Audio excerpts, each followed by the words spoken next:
Hi everyone, welcome to Being Rusty on Sports. I'm Rusty Harrison, and today we're going to cover the goings-on in the NFL, free agency, and recent trades. This podcast is being taped on Wednesday morning, March 15th at about 9 a.m.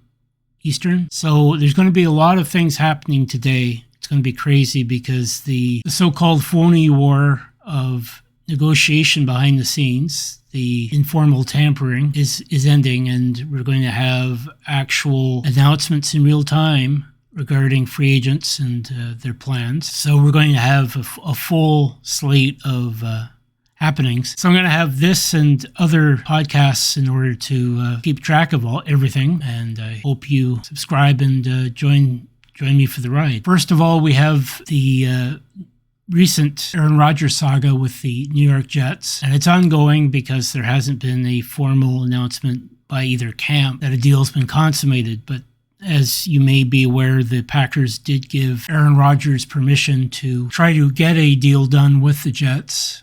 And there has been an update in terms of his co-Packer, Allen Lazard, who as a free agent has signed with the Jets for 4 years and $44 million.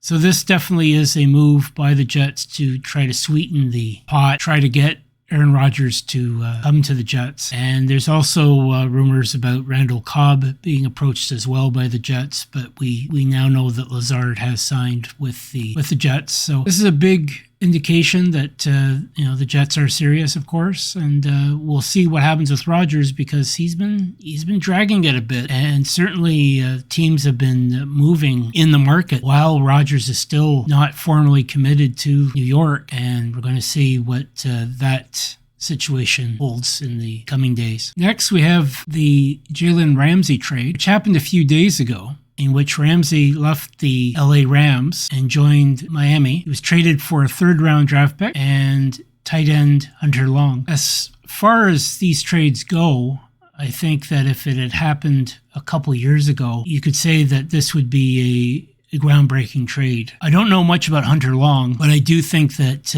a third-round pick at this point for Jalen Ramsey is a sufficient compensation for the Rams. The Rams are in a precarious position because they've neglected their draft situation last couple years in order to compete for the Super Bowl, signing Matt Stafford, of course, a couple years ago from Detroit. But Jalen Ramsey was an important pickup for them, and they won a Super Bowl. And Jalen Ramsey certainly still is a very good cornerback. I don't think he's elite as he was a couple years ago, but he certainly does give a lot of flexibility to the Dolphins defense as someone who not only can play corner, but he can play basically any secondary position at this point. He's somewhat reminiscent of Charles Woodson after he was traded to the Packers from the Raiders years ago. This is somebody who had a Hall of Fame trajectory as a cornerback. But I think that his value as a secondary player, regardless of where he's actually lined up on the field, I think that the Dolphins are going to benefit a lot from him. So it's a good deal for the Dolphins, I think, as they're trying to put their chips, in the middle of the table and try to win the AFC East this year. And I think that Jalen Ramsey could be a part of that. As a Bills fan, anything that makes the Dolphins stronger in their secondary is something that I dread a bit, but gotta hand it to the Dolphins. Jalen Ramsey can still play, and it's going to be interesting to see how this shapes up. Another minor story that happened, I guess it was yesterday or the day before, it's one or the other, with Austin Eckler being released by the Chargers. This is a big development in the running back market because Austin Eckler, when healthy, has been arguably the best short yardage and red zone player in the league in terms of touchdowns. And particularly in the red zone, he's been dynamite. And I think that this is going to be a big deal for the running back market in the next day or two. I've heard of possible signings of Derrick Henry with the Buffalo Bills, but with Eckler, I think it's going to be really interesting to see where he winds up. Jamal Williams as well for the Lions has been linked with the Bills. But Eckler's out there. I'm not sure exactly how this is going to shape up. It's going to be one of those three guys, I think, that the Bills will pull the trigger on. very important for the Bills to solidify their running game, so we'll see where that takes them. Next up, there's a number of Raiders stories. As a Raiders fan, I'm particularly interested in the signing of Jimmy Garoppolo as the starting quarterback of the Raiders for 2023. Jimmy Garoppolo signed with the Raiders for 3 years, and it's estimated at $72.75 million. I really believe that this is a good deal for the Raiders moving forward if it works out with Garoppolo's injury history. That's a big question right now. Garoppolo has a history of injuries. He doesn't complete many seasons. It's one of those risks that you take to sign someone who does have a good record as a starter, but he gets hurt quite often. And it's no different than other situations across the league that we've heard about. You roll the dice with an established starter, but someone who has injury problems. Garoppolo, as you may know, he led the Niners to the Super Bowl a few years ago against the Kansas City Chiefs. And some people will look at him as a game manager, someone who is not an elite quarterback, but is someone capable of moments, and is certainly someone who would be in the top half of the league as a starting quarterback. And I think his ceiling is top 10 if he's hitting on all cylinders. So it'll be interesting to see how the Raiders form with him. He has a history with Josh Daniels. He was the quarterback for the Patriots who filled in for Tom Brady during his suspension for Deflategate years ago. So they have a familiarity. He knows the system.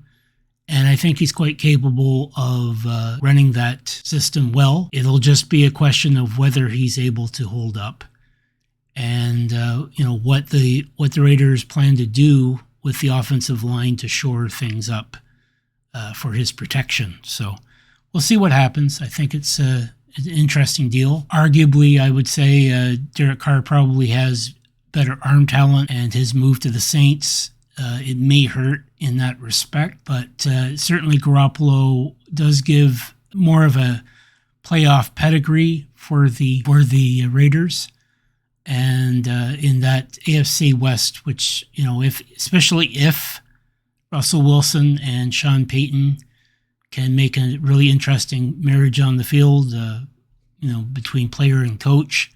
For the Broncos, you're going to have 3 really strong contenders for the AFC West title this year, and the Raiders are going to have to compete with that. They're going to have to try to get back into the race, and that's going to be very difficult, I think. In a related move, the Raiders have traded tight end Darren Waller to the New York Giants for a third-round draft pick in the 2023 draft. I'm torn with this one. I think that Waller, when healthy, is one of the better tight ends in the league. Unfortunately, like Garoppolo, he has an injury history recently.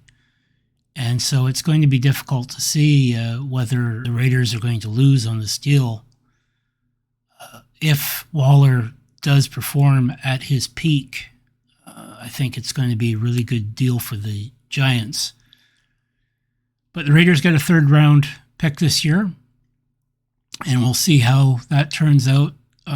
Probably the Raiders are going to draft for a tight end. I'm not exactly sure whether it's going to be their first-round pick or another higher-round pick, but the Raiders know that this is a pretty stacked tight end draft market coming up, so we'll see what the Raiders do on that front. The Raiders have also acquired Jakobi Meyers as a free agent. He's of course the Patriots receiver who famously lateraled the ball to Chandler Jones in the final play of the Patriots-Raiders game from 2022. And so he's got a bit of a history in Las Vegas, but he's a very good receiver. I think it's going to be a quality pickup for the Raiders. We have a 3-year contract for $33 million in Myers' case.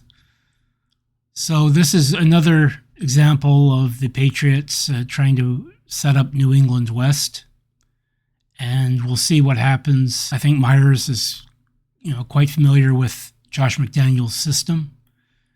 So it could be a very good pick if Meyers can blend with the targets that Jimmy Garoppolo will have, and we'll see how that develops. The final bit that I want to cover in this podcast is the release of Matt Ryan as the starting quarterback of the Indianapolis Colts. What happened last year with Matt Ryan, it was unfortunate because he was signed by the Colts as their starter. There was great fanfare. There was this thought that he was the missing piece to get the, at that time, Frank Reich-led Colts to the playoffs. But it never happened. It was a disaster. And I think that whether there will be a market for Matt Ryan at this point, I think it would only be as a backup. And there has to be some questions about his arm strength. There were points during the season last year where, it was somewhat reminiscent of what happened with Peyton Manning in his last year with the Broncos. Not the same guy, aging, before our eyes. And, if you see what Tom Brady has been able to do in his mid-40s, it's shocking to see Matt Ryan, who had one of the strongest arms in football, just not be able to throw the ball with any oomph and, quite frankly, throwing a lot of ducks. And I don't know if he's going to be able to become a starter again. We'll see what his decision is. I think that if he does retire, he has a borderline Hall of Fame case, I think. But it's unfortunate for him that his career at this point would end on such a sour note. The Colts are all in, I think, to make a splash in the upcoming draft. I think they draft 4th at this point. And I'm sure they're going to try to draft one of the rookie prospects at quarterback, whether that's Bryce Young or C.J. Stroud, Anthony Richardson perhaps. It's definitely going to be one of those guys. And I think that the Colts, have to really make the move. They have a new coach in Steichen, really good offensive mind with the Eagles.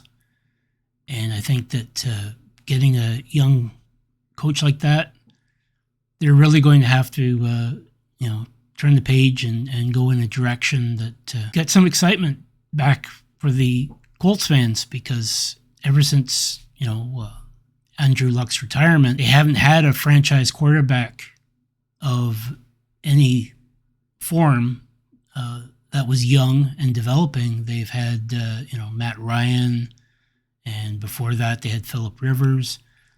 They've had older quarterbacks, and I think that this is a real opportunity to set a brand new direction for the team. So we'll see what happens with Matt Ryan.